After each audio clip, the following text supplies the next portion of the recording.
इतना ज़्यादा मेरा फोकस था नहीं, इसी वजह से मेरा नहीं हुआ। मेरा ज़्यादा वो जो कोचिंग के प्राइवेट मूव्स हैं उन पे ज़्यादा फोकस था, तो इसी वजह से मेरा नहीं हो पाया शुरुआती 2-3 अटेम्प्ट। मेरा मानना यही है कि अगर आपका पेपर सॉल्व हो रहा है, टाइम से हो रहा है, तो आप ज़्यादा कंटेंट पे ध्यान दीजिए। सबसे इम्पोर्टेंट बात है कि आपको 2 घंटे बैठ के अपनी जो भी आपको स्ट्रॉन्ग एरियाज लगते हैं वो आइडेंटिफाई करिए और जो मिनिमम क्वालिफाइंग मार्क्स है वो अचीव करिए। Hello everyone, welcome to student of friends. अभी हमारे साथ हैं दीपक चौधरी सर, जिनका यूपीएससी में 6th अटेम्प्ट में सिलेक्शन हुआ है। इसके पहले इनके 5 अटेम्प्ट तक प्रीलिम्स भी नहीं निकला था, तो इनकी जर्नी काफ़ी स्ट्रगल भरी है, साथ ही साथ इंटरेस्टिंग भी है। सो आज हम इनसे डिस्कस करते हैं कि कैसे इन्होंने अपने आप को मोटिवेट रखा इतनी लंबी जर्नी तक, और क्या इन्होंने लास्ट में स्ट्रेटजीज वगैरह में चेंजेस करे और क्या बुक लिस्ट फॉलो करी। सो सर, सबसे पहले आप अपना एजुकेशन बैकग्राउंड बताइए। सर, मैंने इंजीनियरिंग करी थी एमआईटी यूनिवर्सिटी नोएडा से। ओके। उसके बाद मैंने मास्टर्स करी पॉलिटिकल साइंस में इग्नू से, क्योंकि मेरा ऑप्शनल सब्जेक्ट था वो। और लास्ट ईयर मैंने नेट जेआरएफ भी क्लियर किया था, और रिसेंट में मैं पीएचडी एनरोल करने ही वाला था, बट रिजल्ट आ गया। ओके। सो आपने प्रिपरेशन का कैसे सोचा? बीटेक वगैरह इतने अच्छे आपने एमआईटी यूनिवर्सिटी से कर रखा है, तो आपका अच्छे पैकेज में भी प्लेसमेंट भी हो जाता। जी, मेरा शुरू से ही, क्योंकि मेरे एक कज़न भैया हैं, वो भी सिविल सर्विसेज में ही हैं, तो मेरा शुरू से ही इंजीनियरिंग में ही मन बन गया था कि मुझे सिविल सर्विसेज की पढ़ाई करनी है। और लास्ट ईयर तक आते आते मैंने पढ़ाई भी स्टार्ट कर दी थी सिविल सर्विसेज की। ओके। आपका ये 5 अटेम्प्ट में सिलेक्शन हुआ, मतलब 6th अटेम्प्ट में, तो कैसा लग रहा है? अभी तो फाइनली बहुत ही रिलीफ महसूस हो रहा है, क्योंकि 5 अटेम्प्ट से पिछले 6 साल से एकदम लाइफ एकदम स्टैटिक थी, कहीं प्रोग्रेस भी नहीं हो रहा था। और फाइनल अटेम्प्ट में जाके मेंस भी क्लियर हुआ और फाइनली इंटरव्यू भी, और लिस्ट में भी नाम आ गया। ओके। सो आप मुझे ये बताइए कि आपके पेरेंट्स का क्या रिएक्शन था इस टाइम पे? पेरेंट्स, मैं अपने रूम में था, जैसे ही आया मेरे फ्रेंड का मैसेज आ गया कि तेरा सिलेक्शन हो गया है। फिर मैंने अपनी मम्मी को बताया कि मेरा सिलेक्शन हो गया है, तो उन्हें थोड़ी देर तो समझ में आया नहीं कि कैसे रिएक्ट करें। फिर धीरे धीरे जब कॉल्स आने लगे तो उनको लगा कि हाँ, अब कुछ तो हो गया है, सेलेक्ट तो हो गया है। ओके। सो आपने, जैसे कि आपने भी बताया था कि आपने दिल्ली में रहकर तैयारी करी और थोड़ा बहुत अपना जयपुर राजस्थान में भी रहकर, तो कब से करा था आपने ये? मैंने 2018 से ही कोचिंग स्टार्ट कर दी थी। ऑप्शनल के लिए मैंने शुभ्रा मैम से पॉलिटिकल साइंस की कोचिंग ली थी, और जयपुर में मैंने अभी हाल ही में जो मेंस मेरा हुआ था उसमें मैंने स्प्रिंग बोर्ड एकेडमी का आईएएस मेंटरशिप प्रोग्राम ज्वाइन किया था, जहां हमें 3 महीने के लिए फ्री अकोमोडेशन और फ्री टेस्ट सीरीज़ दी जाती थी, और डेली आंसर राइटिंग प्रैक्टिस होती थी, और पीवाईक्यू डिस्कशन भी डेली होते थे। और संडे को हमारे रेगुलर 2 टेस्ट होते थे 3-3 घंटे के, जैसे यूपीएससी में होते हैं। ओके। तो उससे टाइम मैनेजमेंट और आंसर राइटिंग स्किल काफ़ी ज़्यादा इम्प्रूव हुई हमारी। हेलो एवरीवन फ्रेंड्स, बहुत सारे स्टूडेंट्स के कमेंट आ रहे थे कि वो दिल्ली से घर बैठे कैसे स्टडी मटेरियल मंगवाएं, और ये आप देख पा रहे होंगे डिफरेंट कोचिंग इंस्टीट्यूट्स के टेस्ट सीरीज रखे हुए हैं। आप घर बैठे मंगवा सकते हैं स्टडी मटेरियल। जो आपको ये नंबर दिख रहा होगा, इस पर कॉल करें, आपको कोई भी टेंशन लेने की जरूरत नहीं है। चाहे आपको नोट्स चाहिए हो, बुक्स चाहिए हो, टेस्ट सीरीज चाहिए हो, करंट अफेयर्स चाहिए हो, या फिर जो भी आपको बुक्स या फिर स्टडी मटेरियल रिलेटेड चीज़ें चाहिए, आप कॉल करें इनसे और डिटेल में डिस्कस करके मंगवाएं। कोई भी टेंशन लेने की ज़रूरत नहीं है। जब तक आपके घर तक पार्सल नहीं पहुंच जाता है, हमारी रिस्पॉन्सिबिलिटी है। जय हिंद, थैंक यू। ओके। सो काफ़ी बड़ा योगदान कह सकते हो आपका इस मेंटरशिप प्रोग्राम में हुआ है, बहुत ज़्यादा सर, क्योंकि आप लगातार 5 अटेम्प्ट दिए, उससे आपका कोई भी। हाँ। तो ऑप्शनल जो आपने बताया PSIR, कैसे सिलेक्ट किया? आप तो टेक्निकल बैकग्राउंड से बिलोंग करते हैं। जी, शुरुआत में जब मैंने नॉर्मल जीएस पढ़ना चालू किया, तो शुरुआत में मैंने ज्योग्राफी सेलेक्ट किया था, लेकिन ज्योग्राफी काफ़ी टेक्निकल होने की वजह से मैंने वो स्किप किया, और पॉलिटिकल साइंस में मुझे थोड़ा इंटरेस्ट आने लगा। आईआर के जो भी आर्टिकल्स आते पेपर में, उन पे काफ़ी ज़्यादा मुझे अच्छा लगने लगा, पढ़ने की मुझे मोटिवेशन हुई। तो मैंने सोचा कि एक बार PSIR को ट्राई करते हैं, और मैंने पढ़ा तो मुझे काफ़ी इंटरेस्टिंग लगा और मैंने उसको चूज़ किया फिर। ओके। सो आपकी पढ़ाई के बारे में आपने अभी बताया मुझे, काफ़ी इंटरेस्टिंग जर्नी रही आपकी 5-6 अटेम्प्ट की। तो अपने आप को मोटिवेट कैसे रखा आपने?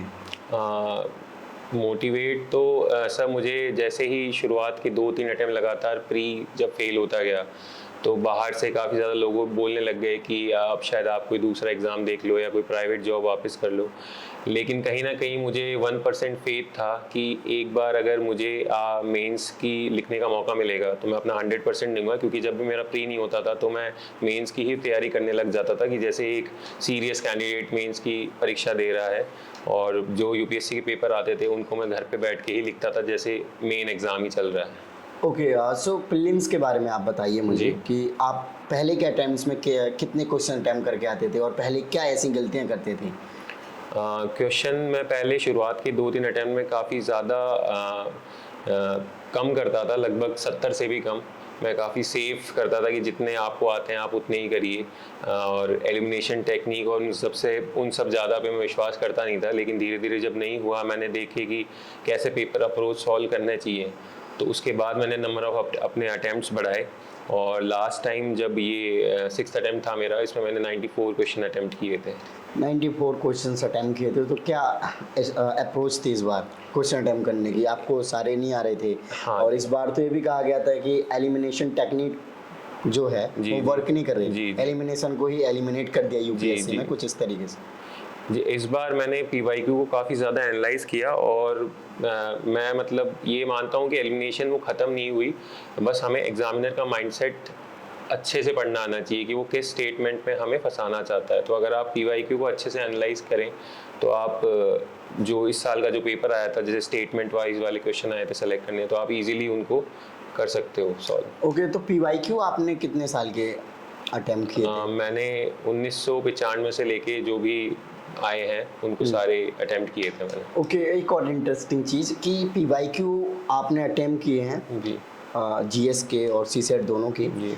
तो जैसे जीएस के आपने जब फर्स्ट अटेम्प्ट दिया होगा उस टाइम भी पे आपने पीवाईक्यू अटेम्प्ट किए ही होंगे, मुझे लग रहा है जी, कुछ ना कुछ। उस टाइम मैंने इतना ज़्यादा मेरा फोकस था नहीं, इसी वजह से मेरा नहीं हुआ। मेरा ज़्यादा वो जो कोचिंग के प्राइवेट मॉक्स हैं उन पे ज़्यादा फोकस था, तो इसी वजह से मेरा नहीं हो पाया शुरुआती 2-3 अटेम्प्ट्स में। ओके, फिर आपने मान लो तीसरे अटेम्प्ट में, चौथे अटेम्प्ट में पीवाईक्यू लगाए और पांचवें में भी लगाए, तो क्या हर साल मतलब जो पीवाईक्यू आते रहे 10 साल पिछले के, तो दोबारा से फिर से उनको रिवीजन टाइप में लगा दिया, ऐसे कुछ किया कि एक बार लगा लिए पीवाईक्यू मैंने अपनी तरफ से अटेम्प्ट कर लिया, अब उनको दोबारा गो थ्रू होने की जरूरत नहीं है? नहीं, मैंने काफ़ी ज़्यादा गो थ्रू करे थे, कम से कम 4-5 बार ही गो थ्रू करे थे। जो ऑप्शंस थे उनको सारे ऑप्शंस को पढ़ा था, ये नहीं कि एक सही ऑप्शंस को ही आपने पढ़ लिया। जो बाकी के 3 ऑप्शन हैं उनको भी आप अच्छे से पढ़िए, और उनसे भी कई बार क्वेश्चंस आगे आ जाते हैं। ओके, कट ऑफ में कितना गैप रहता था आपके मार्क्स के अकॉर्डिंग? मेरा जो जीएस में था वो कंटिन्यूस इम्प्रूवमेंट था। एक मैं ये भी कहूँगा फैक्टर इसने ही मेरे को मोटिवेट रखा कि जैसे शुरुआत में मेरे 70 मार्क्स ही आते थे, लेकिन जीएस में मेरे धीरे धीरे ऊपर ही होते गए। और 2 बार तो मैं कहूँगा कि सीसेट में भी मैंने इतना ध्यान नहीं दिया, और 2 बार मेरा सीसेट भी क्लियर नहीं हुआ, इस वजह से जो जीएस क्लियर था लेकिन सीसेट क्लियर नहीं हुआ। ओके, सो ऑल्दो आप यही सजेशन देना चाहेंगे इस टाइम पे, मुझे लगता है कि आप चाहे टेक्निकल बैकग्राउंड से बिलोंग करते हो चाहे ह्यूमैनिटीज से, सीसेट को काफ़ी टाइम देना चाहिए, चाहे आप कितना भी स्ट्रॉन्ग आपकी इंग्लिश और मैथ रीजनिंग वगैरह हो। जी जी, बिल्कुल आपको देना चाहिए। और सबसे इम्पोर्टेंट बात है कि आपको 2 घंटे बैठ के अपनी जो भी आपको स्ट्रॉन्ग एरियाज लगते हैं वो आइडेंटिफाई करिए, और जो मिनिमम क्वालिफाइंग मार्क्स है वो अचीव करिए। ओके, जो प्रीलिम्स है आपने फर्स्ट अटेम्प्ट जब दिया होगा या फिर सेकंड अटेम्प्ट दिया होगा, तो जो रिसोर्सेज कलेक्ट किए होंगे, क्या आपने उन्हीं रिसोर्सेज को ही फॉलो किया, नोट्स आपने खुद के बनाए होंगे, या फिर ओवर द टाइम आपने चेंज कर दिए चीज़ें? शुरुआत में थे मेरे वही थे जो कोचिंग के नोट्स थे जो मैंने खुद ने बनाए, लेकिन बाद में मुझे लगा कि वो काफ़ी ज़्यादा लेंदी थे, तो मैंने जो कुछ कोचिंग की मैगजीन्स होती हैं जो छोटी छोटी हैं, जो रिवीजन के लिए काफ़ी ज़्यादा इंपॉर्टेंट होती है, तो वो मैंने पढ़ना चालू किया, क्योंकि प्री के लिए आपको बहुत ही शॉर्ट नोट्स चाहिए, क्योंकि उनको बार बार रिवाइज करना पड़ता है आपको। तो मैंने ओवर द टाइम चेंजेस किए, और पिछले 2-3 से तो मेरे सेम ही थे। ओके, तो मॉक टेस्ट आप लगाते थे, और क्या डिफरेंट कोचिंग के मॉक टेस्ट लगाने से फ़ायदा है या फिर सिर्फ 1-2 कोचिंग को फॉलो करें? नहीं, आप डिफरेंट कोचिंग के लगाइए, और मेरा तो ये मानना है कि आप फुल लेंथ टेस्ट ज़्यादा लगाइए, ना कि सेक्शनल वाइज, क्योंकि फुल लेंथ टेस्ट में आपको अपने एरियाज आइडेंटिफाई होते हैं कि आप किस एरिया में हो, ज़्यादा स्ट्रॉन्ग हो कौन से सब्जेक्ट में। ओके, आप मेंस के बारे में बात करते हैं, जैसे कि आपने फर्स्ट ही टाइम मेंस लिखा और आपका क्लियर हो गया। इस बार आपने बताया कि आपका स्प्रिंग बोर्ड एकेडमी में काफ़ी हेल्प हुआ, तो मेंस के लिए क्या ओवरऑल स्ट्रेटजी रही आपकी खुद की भी और कोचिंग की हेल्प लेके कैसे? मेंस की भी सबसे पहले तो यही PYQ एनालाइज किए, जो PYQ से ही नोट्स बनाना, वो ही कई बार रिपीट हो जाते हैं। साथ ही साथ हमारे जो GS 1, 2, 3, 4 है, उनके लगभग मेरे GS 1 के 30-40 पेज के नोट्स थे और GS 2 के भी इतने ही थे, और उन्हीं 30-40 पेज को हमने लगातार 2-3 महीने वही पढ़ा और उनमें ही हम ऐड ऑन करते गए। हमने कोई नया मटेरियल कहीं से कलेक्ट नहीं किया, कोई न्यूज़ आती तो हम उसी में ऐड कर देते थे। ओके, अच्छा, कुछ स्टडी मटेरियल बुक्स के बारे में बताना चाहो तो कौन कौन से इंपॉर्टेंट होंगे? स्टैंडर्ड बुक्स तो आई थिंक सबको ही पता होगा, जैसे पॉलिटी की M लक्ष्मीकांत हुई, स्पेक्ट्रम हुई, और ज्योग्राफी के लिए 11th-12th की NCERT हो गई, और एनवायरनमेंट के लिए आप किसी भी कोचिंग की जो करंट मैगजीन आप उससे पढ़ सकते हैं, क्योंकि एनवायरनमेंट इतनी ज़्यादा डीप कंसेप्ट आते नहीं, वो भी आजकल करंट बेस्ड आते हैं। IR के लिए भी आपको कोई बुक की ज़रूरत है नहीं। एथिक्स, जो GS मेंस की बात करूँ तो GS 4 के लिए मैंने धर्मेंद्र सर की बुक पढ़ी थी, उन्होंने इस बार इंग्लिश मीडियम में पब्लिश की थी, और वो काफ़ी अच्छी बुक है। उसमें एग्जाम्पल्स हैं, डेफिनेशंस हैं, जो कि बहुत ज़्यादा रिक्वायर्ड है GS 4 में। ओके, और एथिक्स के बारे में आपने अभी बताया मुझे, ऐसे के बारे में बताइए थोड़ा सा। ऐसे भी धर्मेंद्र सर के अंडर ही हमने गाइडेंस ली थी, और हालांकि मेरा स्कोर इस बार ऐसे में अच्छा नहीं रहा, इतना ज़्यादा एक्सपेक्टेड नहीं था मुझे कि इतना ज़्यादा कम आएगा। ओके, तो धर्मेंद्र सर ने हमें गाइड किया था काफ़ी, हमने लगभग 10-12 ऐसे लिखे थे मेंस से पहले। ओके, ओवरऑल आपको क्या लगा कि मेंटरशिप जो चीज़ें होती हैं वो किस तरीके से हेल्प करती हैं? मेंटरशिप बहुत अच्छे, आपको लगभग आपका सिलेक्शन 100% श्योर कर देती है। जैसे मेरे केस में हुआ, मैं जो स्प्रिंग बोर्ड का जो IAS मेंटरशिप था, मैं तो पूरा श्रेय उन्हीं को देना चाहता हूँ, क्योंकि डेली जो आंसर राइटिंग हमारी होती थी उससे काफ़ी ज़्यादा इंप्रूवमेंट हुई। मैंने हर एक एरिया को कवर कर लिया, और जब तक मैंने कभी आंसर नहीं लिखा था तो वो जो टाइम होता है, टाइम बाउंड, और इसी वजह से मेरे जो पेपर हैं वो लगभग 10 से 15 मिनट पहले कंप्लीट हो जाते थे। ओके, और जो PSIR आपका ऑप्शनल है जी, वो किस तरीके से रहा और उसमें किस तरीके के अभी आपके मार्क्स आए हैं? हाँ, PSI में मेरा स्कोर अभी 270 रहा, जो कि इस time one of the best ही कहेंगे हम, क्योंकि इस बार PSI का काफ़ी ज़्यादा कम रहा स्कोर। और इसके लिए मैंने शुभ्रा मैम के नोट्स पे ही मैं हमेशा से पढ़ता रहा। शुभ्रा मैम के नोट्स को मैंने और ज़्यादा कंसाइज करके और शॉर्ट नोट्स बनाए, और लगभग 60-70 पेजों के वो नोट्स बना लिए मैंने, और मैंने उन्हीं को बार बार रिवाइज किया। Okay, great sir. So mains में कुछ ऐसे टिप्स हो जो आप स्टूडेंट्स को गाइड करना चाहो आपके एक्सपीरियंस के अकॉर्डिंग? मेरा मानना यही है कि अगर आपका पेपर सॉल्व हो रहा है, टाइम से हो रहा है, तो आप ज़्यादा कंटेंट पे ध्यान दीजिए, आप कंटेंट बिल्डिंग पे कीजिए। आप अलग अलग, जैसे मैंने एक टॉपर टॉक में सुना था कि वो जो टॉपर आंसर कॉपीज़ होती है, वहाँ से इंट्रो और कंक्लूजन, डेटा वेटा, एग्जाम्पल सारे वहीं से उठा लेते थे। तो इससे हमें एक्स्ट्रा एफर्ट नहीं करना पड़ेगा, क्योंकि ऑलरेडी टॉपर्स ने वो कॉपीज़ में लिख रखा है। तो आप टॉपर्स के आंसर कॉपीज़ पढ़िए, उनको एनालाइज कीजिए कि वो कैसे लिख रहे हैं, उनका स्टेट ऑफ माइंड क्या है, वो इंट्रो कंक्लूजन कैसे हैं, उनके आई कैचिंग। तो ये सबसे ज़्यादा इम्पोर्टेंट है। ओके, आपका ये 6th अटेम्प्ट था, इस बीच आपने वी प्लान के बारे में सोचा? जी, मैंने जब मास्टर्स करी पॉलिटिकल साइंस से इग्नू में, तो मैंने जब शुरुआती 3-4 अटेम्प्ट में नहीं हुआ, तो मुझे लगा कि शायद प्लान बी एक्टिवेट करना होगा, अब वो समय हो गया है।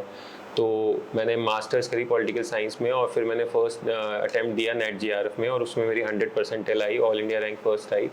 और मैंने यही सोचा था कि अगर इसमें नहीं होता है तो जो स्कॉलरशिप मिलती मुझे JRF में, मैं PhD के लिए एनरोल करता अच्छे से इंस्टीट्यूट में, और PhD परस्यू करता था। ओके, तो आपने अपने जो 6 साल दिए तैयारी को, तो क्या आप एकदम रेगुलर रहे, कंसिस्टेंसी के साथ आपने प्रिपरेशन करा, या फिर आप कह सकते हैं कि हम ऑनेस्ट रहे प्रिपरेशन के साथ? क्योंकि अब हर कोई कहता है एग्ज़ाम टफ है, बट दूसरे साइड देखें तो अगर आप अच्छे से तैयारी करते हो तो कहते हैं सिलेक्शन हो ही जाता है, और कई बार कहते हैं कि लक भी होना चाहिए। तो क्या आप बोलना चाहोगे?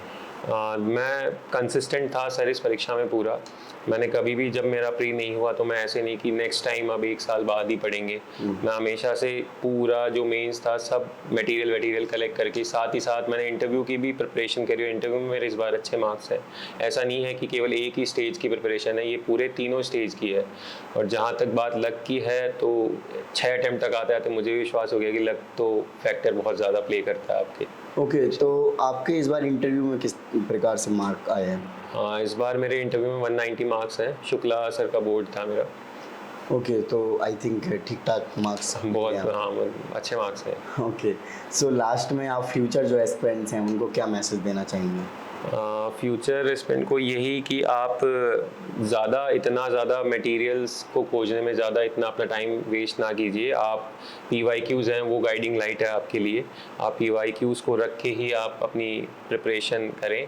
और मेंस के लिए तो वही जो मैंने बताया कि टॉपर आंसर कॉपीज़ आप उनको बार बार देखिए और अपनी सबकी स्ट्रेटजीज देख के अपनी खुद की एक स्ट्रेटजी बना लीजिए। Okay, so thank you so much sir for your Thank you. Lovely message. Thank you sir. Friends, आपने देखा कि सर के साथ हमने इंटरव्यू किया जिसमें कि उनका 6th अटेम्प्ट तक का एक्सपीरियंस आपने देखा और प्रिपरेशन के बारे में जैसे कि माना जाता है कि टफ भी है और अगर रेगुलरिटी के साथ करोगे तो हो भी जाएगा, साथ ही लक है।